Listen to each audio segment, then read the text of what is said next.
જામનગરમાં જે રવિ માર્કણા મૃત્યુ કેસની ઘટના બની છે તેમાં પિતાનો ચોંકાવનારો આરોપ સામે આવ્યો છે। રવિની પત્ની અને તેના પ્રેમીએ મળીને હત્યા કરી નાખી હોવાનો રવિના પિતાએ આરોપ લગાવ્યો છે। રવિના પિતાએ પત્ની રિંકલ અને તેના પ્રેમી અક્ષય સામે ફરિયાદ નોંધાવી છે। મૃતક રવિ બુલેટ પર કાલાવડથી જામનગર આવી રહ્યો હતો ત્યારે અક્ષયે જીપથી તેને ટક્કર મારી અને તેની હત્યા નિપજાવી નાખી હોવાનો પિતાએ આરોપ લગાવ્યો છે। પોલીસે મૃતક રવિની પત્ની રિંકલ અને તેના પ્રેમી અક્ષયની હાલ તો ધરપકડ કરી છે। પોલીસે મૃતક રવિ અને આરોપી અક્ષયના વાહનો પણ કબજે કર્યા છે। ઘટના સ્થળે પોલીસે નિરીક્ષણ કરતા અકસ્માતના બનાવમાં શંકા ઉપજી હતી। બુલેટ પર જતા રવિને ઢસડ્યો હોવાના પણ નિશાનો જોવા મળ્યા હતા।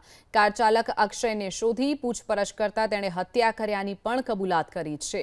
આરોપી અક્ષયને મૃતક રવિની પત્ની રિંકલ સાથે છેલ્લા 2 વર્ષથી પ્રેમ સંબંધ હતો। રિંકલે જ પતિ રવિ બુલેટ પર નીકળ્યાની પ્રેમી અક્ષયને જાણકારી આપી હતી। અક્ષયે પીછો કરી અને રવિને ટક્કર મારી તેની હત્યા નિપજાવી હતી।